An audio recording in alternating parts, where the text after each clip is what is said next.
Herkese merhaba. Biliyorsunuz müstakil kiralık evlerle ilgili 2-3 video yayınladık. Ama satılık evleri isteyen izleyicilerimiz de oldu.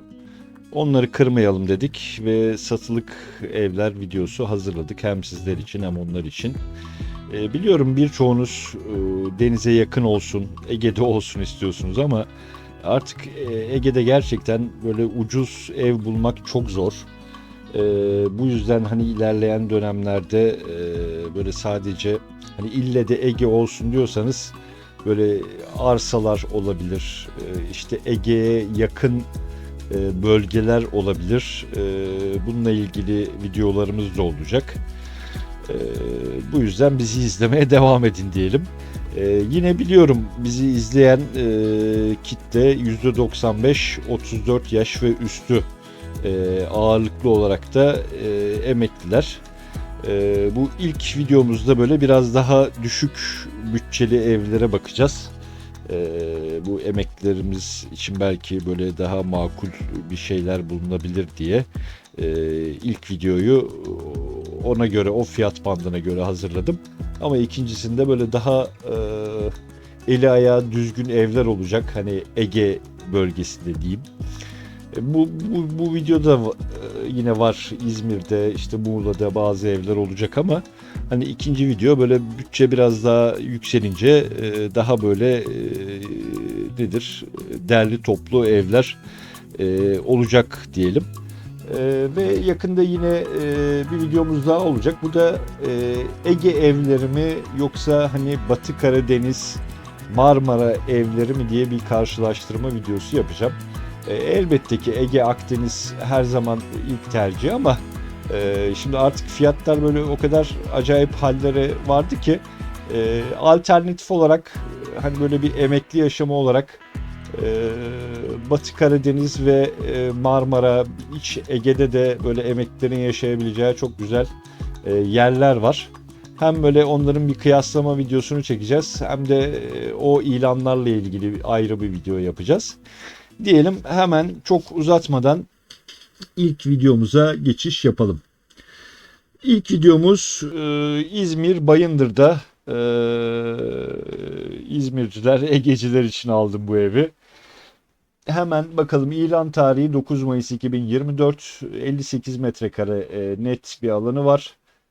15 metrekare bahçesi var gibi gözüküyor, açık alan demiş. Oda sayısı 2+2, 2 katlı, işte sobalı ve sahibinden bir ev. Emlakçı komisyonu da vermeyeceksiniz. Bayındır merkezde, yani dediğim gibi emeklilik için böyle çok uzak köylerde yaşam zor. Bu yüzden hani ilçeleri ben size tavsiye ediyorum diyeyim. Açıklamaya ne yazmış? İzmir Bayındır Merkez Hacı İbrahim Mahallesi'nde 2 katlı, 2 oda altta, 2,5 oda üst katta varmış. Küçük bir bahçesi varmış. Düz konumda, otopark sorunu yokmuş. Tamamı 58 metrekare. Tadilat istiyormuş. Eski su ve elektrik aboneliği varmış. Çarşıya, pazara, belediyeye, hastane, okul, Esot durağına çok yakın mesafede demiş. Ee, Yani bence evet, tadilat istiyor ama ilçenin merkezinde olması, işte abonelikleri olması, bunlar hep artı etkenler diyelim. Hemen ilk fotoğrafımıza bakalım. Evet, işte klasik eski kağıdır. Alt tarafı taş zemin, tabii ki. Biraz da o yüzden bu evi aldım. Böyle dış cephesi sağlam durumda gözüküyor. İçte, çatıda yapılacak şeyler var. Fotoğraflardan belli oluyor zaten ama hani en azından böyle ne derler, temel sağlam gibi duruyor. Ee, Biraz masrafla toparlanabilir durumda bir ev bence. Fiyat olarak da çok ucuz olmasa da çok pahalı da değil. Dediğim gibi artık İzmir'de, Ege'de bu fiyatlara ev bulmak çok zor. Satın almayı düşünenler için ilan numarası ileteyim: 110 444 59 75. Yine linkleri de bırakacağım. Bu YouTube algoritmasında çok sağlıklı bir şey değil ama böyle bir iki videoda daha linkleri vermeye devam edeceğim. Satın almayı düşünenler ilan sahibiyle iletişime geçsinler. Ona göre aralarında konuşmasını yapsınlar diyelim. Hemen ikinci ilanımıza geçelim. İkinci ilanımız Balıkesir Ayvalık Kırcalar Mahallesi'nde.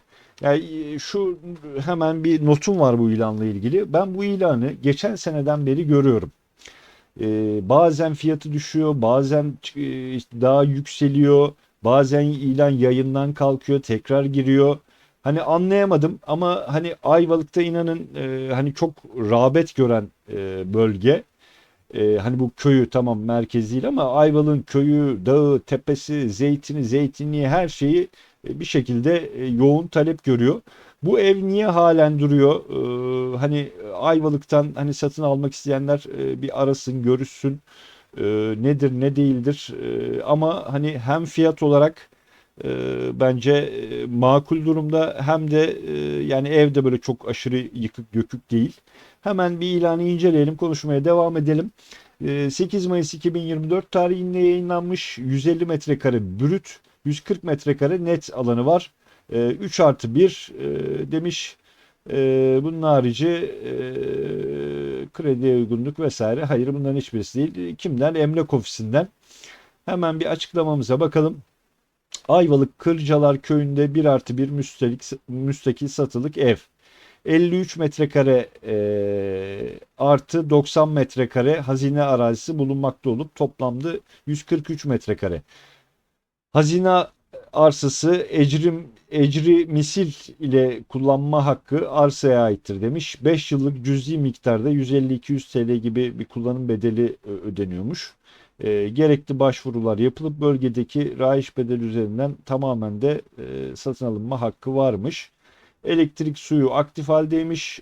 30 yaşın üzerinde olan evimiz uzun zamandır kullanılmakta olup tamir ve tadilat gerektirmektedir demiş. Her gün Ayvalık merkeze köy dolmuşu çalışmaktadır. Köy ile Ayvalık merkez arasında 25 kilometre mesafe varmış. Şimdi bilmiyorum yani belki insanların kafasını bu mu karıştırıyor? Yani bu evin tapusu net 53 metrekare. Bunun haricinde işte önünde artı 90 metrekare bir hazine arsası bulunmaktaymış. Yani neden olmasın? Yani söylediği gibi hani 100, 200, 300, 500 bin neyse verip devlete bu araziyi kullanabiliyorsunuz.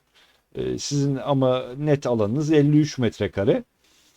E, Acaba hani insanlar bu yüzden mi vazgeçiyor? Ama hani 53 metrekare ev olsa bile bu parayı eder açıkçası Ayvalık'ta. Çünkü hani İzmir'in işte dağ köylerinde bile bu fiyattan daha yükseğe evler bulunuyor.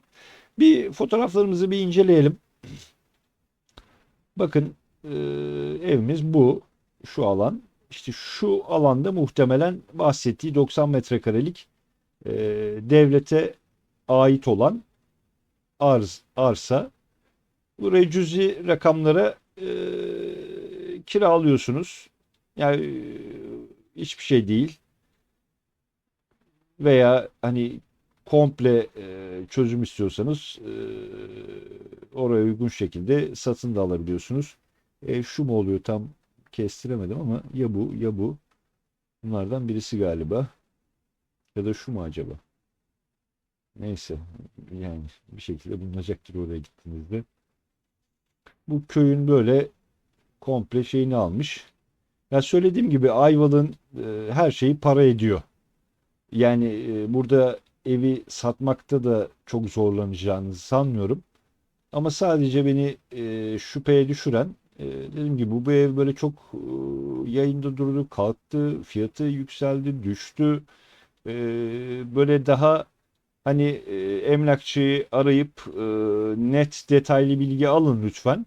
Eğer hani bunun harici bir şey yoksa bence gayet makul bir fiyat. Hatta böyle biraz daha pazarlık da kırılabilirse e, daha da güzel olacaktır. Bunun için lütfen ilan sahibi emlakçıyla görüşün. Umarım birisi bu evi değerlendirir diyeyim. İlan numarasını ileteyim. 112 475 48 69. Söylediğim gibi video yayınlandıktan sonra ilan açıklamasında yine bu ilanın linkini oraya bırakacağız. Umarım dediğim gibi böyle Ayvalık sever birisine nasip olur diyelim ve hemen bir diğer ilanımıza geçelim. Şimdi bakın hep Ege Ege Ege anlıyorum. İnsanlar işte emekliliğinde yaşlılığında denize yakın olayım vesaire falan. İşte burası da Ege. Yani tamam hiç Ege ama Ege sonuçta. Şimdi şöyle bir emekli çift olarak düşündüm.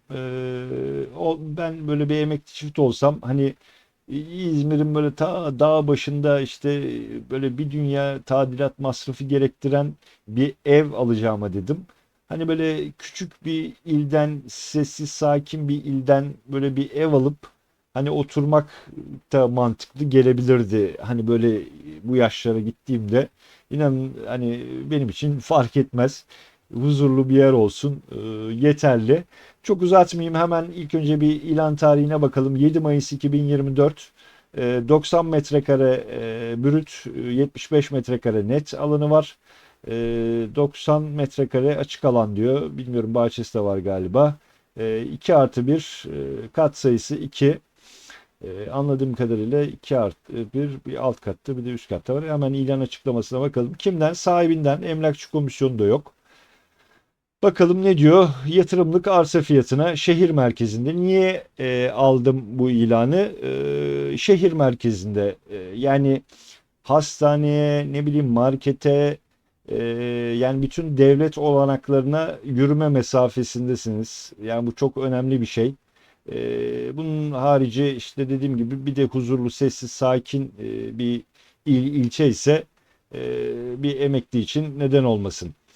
Müstakil, sahibinden 2 katlı 90 metrekare demiş. Üst kat 3 oda 1 mutfak banyo. Alt katta da 2 oda 1 mutfak banyo varmış. Sobalı ısınma alt kat ve üst kat, abonelikleri ayrı ayrı, kapı girişleri ayrı. İster kendiniz için ister kiracıya verin. İsterseniz arsa fiyatına yatırım için fırsat demiş. Balkonlu ve balkondan tüm şehir gözükmektedir demiş. Ayrıca bodrumlu da mevcutmuş. Şehir hastanesine 5 dakika yürüme mesafesinde, Samanpazarı ve çarşı merkeze de 10 dakika yürüme mesafesinde merkezi konumda bir yermiş. E, Yani bakın hem 2 katlı da bir ev alıyorsunuz. Yani 700 bin liraya 699.500 demiş ama hani belki bunun pazarlığı da vardır. Hani diyelim ki 650'ye kapattınız. 650 bin liraya 2 katlı bir ev. Hani biliyorum hep söylüyorum işte emekliler çok izliyor. İşte gidin buraya 650-700'e alın. İşte üst katında kendiniz oturun. Alt katına da yine bir böyle bir emekli alın. 2000-3000 de oradan bir ufak bir geliriniz olsun. Bence gayet mantıklı. Şöyle hemen konumumuza bakalım. İşte bakın tam Kütahya merkezde yani. Şu zaten ana caddesi oluyor. Bakın böyle küçük şeylerde bulvarlar ana merkez olur. Her yere 10 dakika yürüme mesafesindesiniz işte. Bunun hastanesi var. Yaşlılığında biliyorsunuz zor. E, Ulaşım imkanları kolay. Bence gayet ideal. E, Dış cephesini böyle güzel bir boya ile gayet de güzel, temiz bir hale getirebilirsiniz. Şöyle fotoğraflarını inceleyelim. Alt kata pimapen PVC takılmış ama üst kat camları halen ahşap, değiştirilmemiş onlar. E, Muhtemelen çatı da eski ama iyi durumda olduğunu düşünüyorum.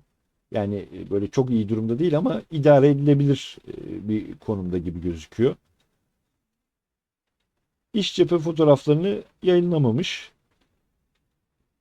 Ama onun da herhalde bir sorunu olsa söylerdi muhtemelen. İlanda bir açıklama yapmadığına göre oturulabilir bir durumda bir ev.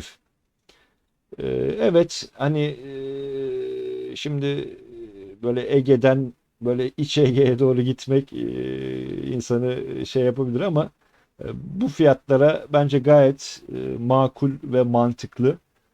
Özellikle emekli çiftlerimiz için diyorum, bunu kaçırmayın. Yani bu tarzda artık 600 bine 700 bine, hani görüyorsunuz işte ilanlarda, harabe durumda, işte İzmir'in ta dağındaki köyü alacağınıza Kütahya merkezde böyle bir müstakil evde yaşayabilirsiniz diyelim ve hemen bir diğer ilanımıza geçelim. Bu da yine aynı, bu İç Ege değil, İç Anadolu'ya bağlanmış oluyor Eskişehir. 875 bin TL fiyatı var. Biliyorsunuz Eskişehir çok güzel bir şehir. Gerçekten hani böyle yaşanılabilir şehirler arasına, tamam Ege'de değil, denize uzak vesaire, ama hem gerek kültür seviyesiyle, hem ne diyeyim, böyle hani Ankara'ya da İstanbul'a da böyle hızlı treni var. İşte imkanlar geniş. İzmir'e, şuraya, buraya, her yere bir şekilde kolay ulaşım sağlayabiliyorsunuz. İlanımızı bir inceleyelim. Tam noktadan Odunpazarı'nda müstakil ev, 875 bin TL fiyatı var. 6 Mayıs 2024 tarihinde yayınlanmış. 65 metrekare brüt, 50 metrekare net alanı var. 1 artı 1 demiş. Bina yaşı 31 ve üzeri. Bir katlı, tek katlı müstakil bir ev. Bunun harici tapu durumu arsa tapulu demiş. Ama yani böyle eski arsa tapulu olması sizi korkutmasın. Eskişehir'de buna benzer çok evler var böyle mahallelerde. Aman hani alıp yıkarlar diye düşünmeyin. Bunlar çok eski evler. Nereden biliyorsunuz derseniz, bizim de var Eskişehir geçmişimiz. Hani o yüzden içiniz rahat etsin. Yine de emlakçıyla da böyle daha detaylı bu konuları görüşebilirsiniz diyelim ve açıklamasına bakalım. Eskişehir Eski Odunpazarı, Şarkiye Mahallesi'nde, merkezde, her yere yaya mesafede. Bakın tam merkezdesiniz. Eskişehir'in göbeğindesiniz. Otobüs dolmuş bile kullanmıyorsunuz. Her yere yürüyerek gidiyorsunuz. 65 metrekare arsada, 50 metrekare yenilenmiş oturulabilir durumda. Bahçeli, ısınma soba olup istenirse doğal gaz alınabilir demiş. Bunun harici müstakil ev ve iletişim numarasını iletmiş. Şöyle hemen konumuna da bir bakalım. Daha Eskişehir'in neresinde olsun? Eskişehir'in göbeğinde e, bir ev. Müstakil bir ev diyeyim. Bir fotoğraflarını inceleyelim beraber. İşte klasik eski Eskişehir evleri ama iç tarafı yenilenmiş. Bakın parkeleri, işte banyosu yapılmış. Duvarlar alçı yapılmış, boyanmış. Yine dış cephede de bazı düzenlemeler yapılmış. Küçük minik bir mutfağı var. Eski bir Eskişehir evi düşünürseniz, yani böyle Egeciler bana kızmasın ama, dediğim gibi dağ başındaki bir Ege köyünde oturmaktansa Eskişehir'de böyle bir müstakil evi tercih ederdim diyeyim. Ama herkesin kendine göre fikri var diyeyim. Ona da saygı duyuyorum. Şöyle hızlıca tekrar bir fotoğraflarını geçtim. Küçük, bakın minicik böyle bir avlu, bahçe gibi bir şey var. İşte bu alan. Bu da böyle bir size nedir? Nefes alma imkanı verecektir. Bu da güzel bir şey diyelim. İlan numarasını ileteyim. 100 348 55 28, 875 bin TL fiyatı var ve emlakçıdan satılık. Elbette ki işte pazarlık olur mu, indirim olur mu vesaire, bu konular emlakçıyla görüşülür. Hemen hızlıca bir diğer ilanımıza geçelim. Bu ilanımız yine Egeciler için. Hacıoğlu'nda müstakil köy evi. Gömeç Hacıoğlu köyünde bir ev. Şimdi diyeceksiniz ki bu bir ev değil, yıkık dökük bir yer. Ama biraz sonra ilan açıklamalarını da inceleyeceğiz. İlk önce bir özelliklerine bakalım. 6 Mayıs 2024 tarihinde yayınlanmış, 57 metrekare bir alanı var. 2 artı 1 denmiş. Müstakil tapulu, kimden? Emlak ofisinden. Açıklamasını bir okuyalım. İşte buraları geçelim. 57 metrekare taban alanına birebir tadilat yapabileceğiniz bir ev. ile bu hayali gerçekleştirme imkanı sunuyoruz demiş. Tek katlı, bahçeli yapabileceğiniz bu evinizde sakin, huzurlu, ruhen ve bedenen sağlıklı bir hayat yaşamanız çok mümkün demiş. Şimdi niye ilanların arasına aldım bunu? Hani bu normalde arsa şeylerinin arasına girmesi gereken bir şey neredeyse. Ama emlakçı demiş ki birebir tadilat yapabileceğiniz bir ev demiş. Anladığım kadarıyla buna yeni bir proje vesaire çizdirmenize gerek yok. Ee, Böyle bir tadilat ruhsatıyla evin aslına uygun olarak bir basit bir tadilat ruhsatıyla çözebiliyorsunuz. Yine detayları lütfen emlakçıyı arayın, görüşün böyle midir diye. Eğer böyleyse bence gayet ideal. Hiç böyle tekrar proje çizdir, işte onu yaptır, bunu yaptırla uğraşmak yerine bir tadilat ruhsatıyla hemen hızlıca harekete geçip evinizi bitirebilirsiniz. Gömeç'te yine rağbet gören yerlerden birisi. İşte dediğim gibi Ayvalık, Bozcaada, işte Assos, e, Alaçatı etrafı buralar her şekilde hem kendi ana yeri hem böyle yakın çevresi her zaman talep gören yerlerden. Şöyle bir fotoğraflarını inceleyelim. Ya böyle inceleyecek çok bir şey de yok ama e, en azından böyle e, örülü duvarları var diyeyim bazı yerlerin. Bunun üzerine eğer dediğim gibi durumdaysa bir tadilat izniyle başlayabiliyorsanız inşaatına e, fiyatı da gayet makul. Ama yok tekrar yeni bir proje vesaire çiz onu yap bunu yap diyorsa da bence o zaman oturup mal sahibiyle emlakçıyla tekrar görüşmek gerekiyor. Çünkü bunlar da bir işte zaman gerektiriyor. Belli bir yine bütçe gerektiriyor. Vesaire vesaire. Ama yine Ege düşünürler için 450 bin TL iyi bir fiyat. Yani arsa fiyatı olarak bile çok böyle abuk subuk bir rakam değil. Ortalama fiyatlar bunlar zaten. E, Yapacak bir şey yok diyelim ve hemen hızlıca bir diğer ilanımıza geçelim. Şimdi bu ev yine şaibeli bir ev. Normalde böyle şaibeli evleri almıyorum. Hani işte yok arsa tapulu yok bilmem ne olan veya işte yapı denetim şeyleri olmayan evleri almıyorum ama şimdi bu adam buraya bunu yaptıysa hani e, ya oranın belediyesi böyle size çok arıza çıkaran bir belediye değil ya işte ne bileyim bunu almanın bir yolunu var. Neyse şimdi ilk önce bir ilan açıklamalarını okuyalım sonra durumuna bakalım. Ormana cephe 4400 metrekare arsa içinde taş temelli ahşap müstakil ev demiş. 4400 metrekare brüt alanı var. 100 metrekare nette evin metrekaresi. 4 artı 1 oda sayısı demiş. Bunun harici arsa tapulu hemen şöyle bir bakalım. 4400 metrekare arazi tarla vasfında elektrik yok, yapı kayıt belgesi yok demiş. İçinde iki katlı ahşap ev mevcut. Taş temelli 4 artı 1 olarak tasarlanmış. Değişiklik yapılabilir. Rakım 600 metre.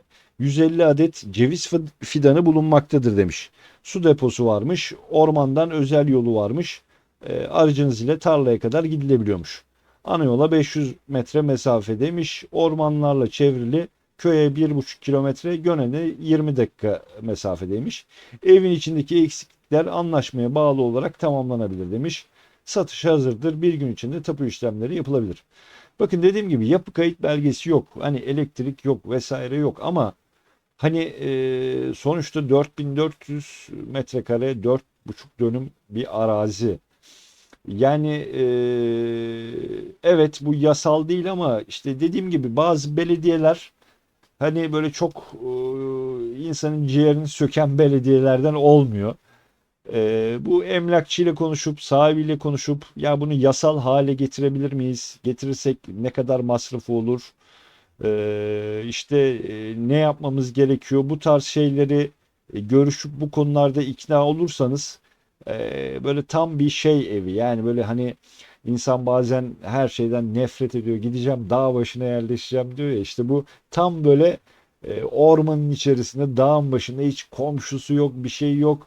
Böyle tam kafa dinlemelik böyle huzurlu bir yer.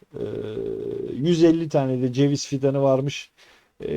Cevizlerinizi yetiştirin, işte hayvancılık yapın. Tam ona uygun ideal bir yer. 860 bin lira fiyat yazmış. Ama dediğim gibi bu konuları görüştükten sonra hani bu fiyatta düşer mi işte düşmez mi veya yardımcı olur mu ne olur ne olmaz. Bunları bir yüz yüze veya telefonla netleştirip görüşmek lazım. Niye aldın madem hani böyle yasal sorunu var derseniz gerçekten çok hoşuma gitti.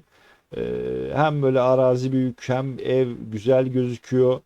Ee, Hem böyle tam böyle huzur bulabileceğiniz bir yer. O yüzden bunu da ilanların arasına ekledim.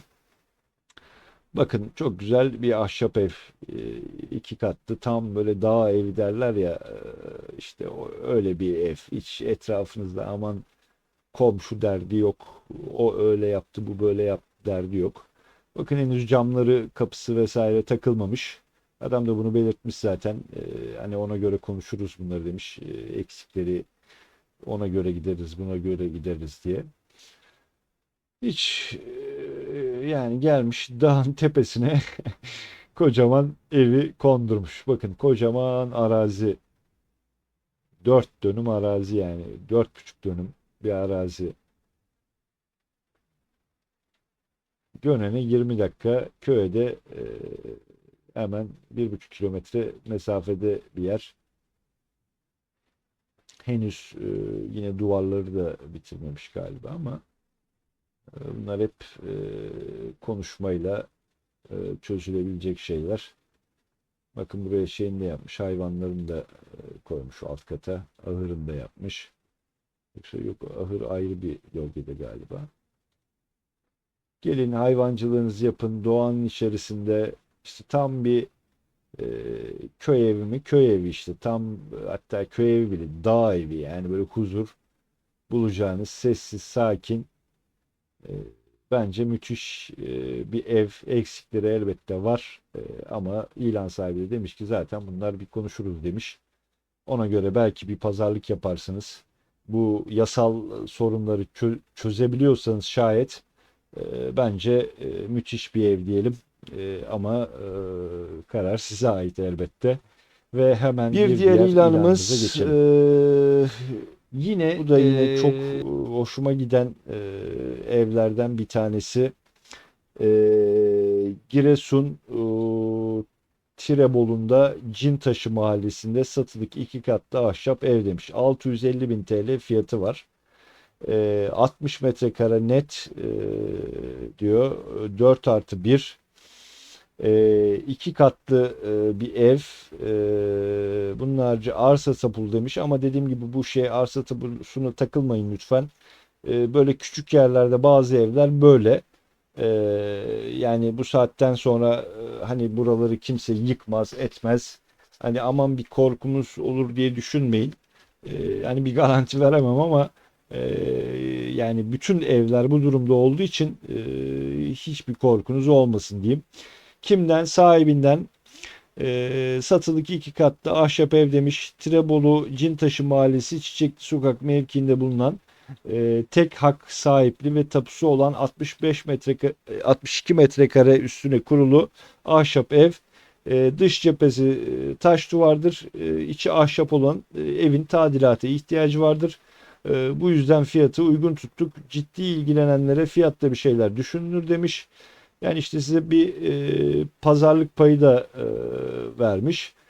Araç ile ulaşımı olan evin muhitin deniz manzarası mevcuttur. Bakın deniz manzaralı Giresun Tirebolu'da bir ev. Şöyle bir fotoğraflarını inceleyelim. Yani şu güzelliğe bakar mısınız? Şu sarmaşıklar için bile alabilirim bu evi yani. Ee, Eski tarzda iç kısmı, evet işte banyosu bakımsız. Sonuçta eski ev. Adam da yazmış zaten ilanı. E, ufak bir pazarlık yine olacak bu fiyat üzerinden. Ama hani bir emekli çift lütfen düşünsün. Böyle deniz manzarası da var bu evin. Bakın denize ne kadar yakınsınız. Yani illaki hani böyle gideyim yüzeyim diye bir şey de yok.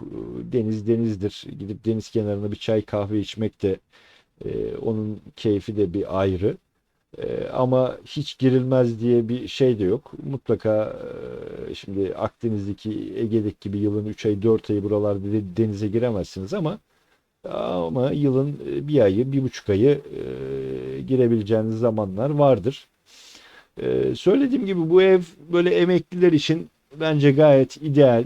Hep Ege, Akdeniz artık buralardan böyle bir çıkalım. 650 bin TL makul bir fiyatı var.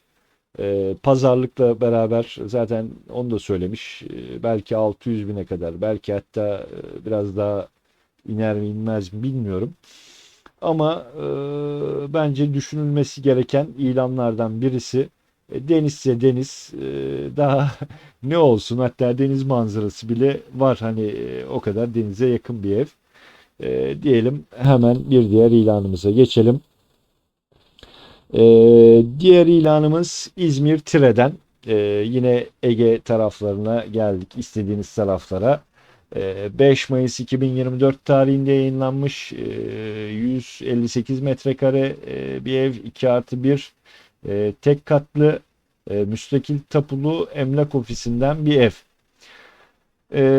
Açıklamasında ne diyor? Bahçeli satılık müstakil ev.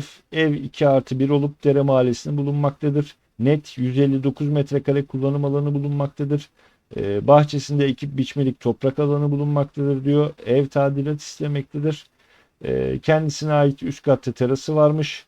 Dolmuş durağının yakın mevkideymiş. Okul, sağlık ocağı, market yürüme mesafesinde. İşte emekliler için bunlar çok önemli. Böyle hani dağ başında hep aynı şeyleri tekrarlamak istemiyorum ama yani dağ başında bir ev tutacağınıza böyle bir yeri tutmanızı tavsiye ederim. Çünkü bunlar her zaman ihtiyacınız olacak olan şeyler. İzmir Tire güzel bir ilçe nispeten. Ne kadar aşağı yukarı herhalde 60-70 kilometre mesafe miydi İzmir merkeze? Hemen ona da bakalım. Şöyle bir uzaklaşalım. Ulaşım diyelim. Evet. Bakın 100 kilometre. Evet. Daha uzak şu. Ben diğer demiştim karıştırdım. Bayındır'la karıştırdım galiba. Ne kadar? İzmir 100-105, bu Alaçatı taraflarına işte 110 kilometre civarı. Yok işte İzmir merkez burada. Hemen buna da bakalım. Evet, 53 kilometrede İzmir merkeze mesafeniz var. Çok uzak da değil. Tire eski bir ilçe biliyorsunuz. Yani yaşanılabilir bir yerlerden bana göre. Şöyle fotoğraflarını inceleyelim bu arada. Bakın şu eviniz. Bu da böyle güzel küçük bir bahçeniz var burada. Yeşillikler içerisinde e, böyle İzmir Tire manzaranız da var. Teras da yapmış kendine yine ayrıca. Böyle eğer ki çatı problemli değilse hani evin içi çok problem değil. İşte sıvanır, boyanır, çatlaklar giderilir. Yeter ki temel ve çatıda bir şey olmasın.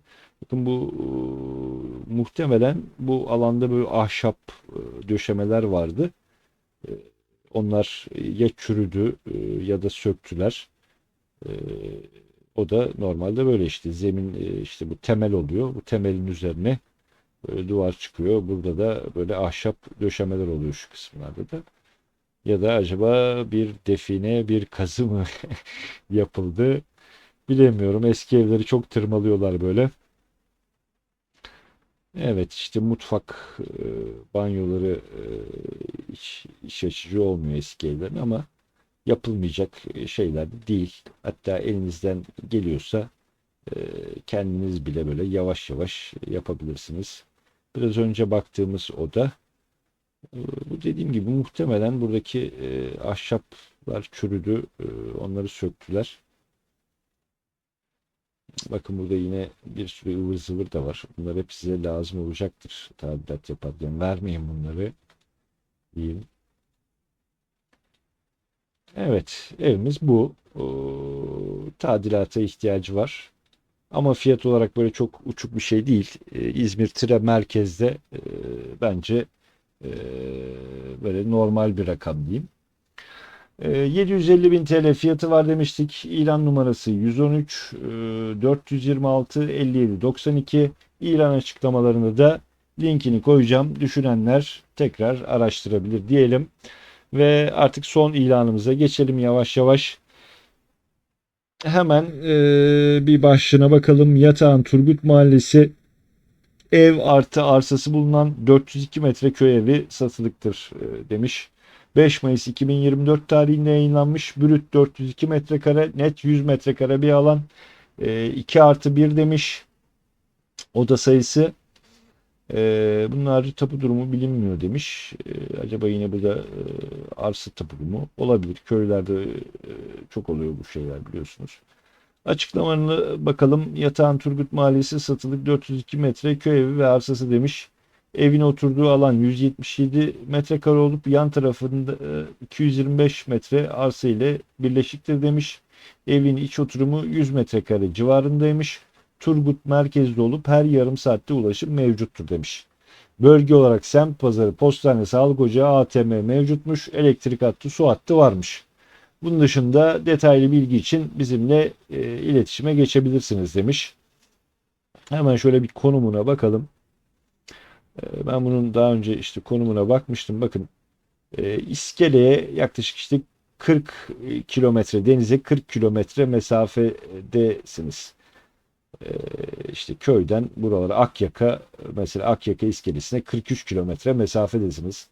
Hani işte sağlık ocakları var 34 kilometre mesafede. Buna benzer işte yine 15 kilometrede yine başka bir sağlık ocağı var. Eczane var. Bakın yine sağlık ocağı. Yani birçok sağlık ocağı vesaire bunlar çok önemli çünkü e, yani olması gerekiyor. Çok böyle uzak mesafede değilsiniz denize. 50 kilometre kendi aracınız varsa yani böyle 2 günde bir, 3 günde bir bile gidebilirsiniz. Onun harici dolmuşlarla da yine gidilebilir. Yine Ege tutkunları için değerlendirilebilecek bir ilan diyelim. Bunun harici hemen bir fotoğraflarına bakalım. Şöyle büyük fotoğraftan açtık. Yani evet köy de fena değil. Bakın böyle yolları vesaire değil durumda yani böyle. Çünkü bazı köyler çok feci durumda oluyor. Bu daha böyle derli toplu köylerden. Bakın öyle bir teras alanı gibi bir şey de var. Çeşmesi de var. Köy çeşmesi de var kapının önünde. Güzel bir bahçesi var. Geniş bir bahçesi var. Bunun harici iç taraflardan fotoğraf koymamış. Ama mutlaka ufak tefek tadilat işleri çıkacaktır. Buna yapacak bir şey yok. Yani bu fiyatlara zaten böyle hazır dört dörtlük bir ev bulmak imkansız diyelim. Şimdilik bugünlük yeter bu videoda bu kadarlık ilan yeter diyorum. İlk videonun başında da söyledim. Böyle biraz daha bütçeleri yükselterek daha derli toplu evlerin olduğu yine böyle arada uygun fiyatlı ev çıkarsa onları da yine koyacağım. Evlerin bulunduğu bir video yapacağız. Bu ilk videomuz olsun. Sizi daha fazla sıkmayayım. Bölüm 2 Part 2 videosunda görüşmek üzere diyeyim. Bizi izlediğiniz için teşekkürler. Abone olmadıysanız lütfen abone olun. Beğendiyseniz de videoyu lütfen beğenin. Görüşmek üzere diyeyim. Şimdilik kendinize iyi bakın. Hoşça kalın.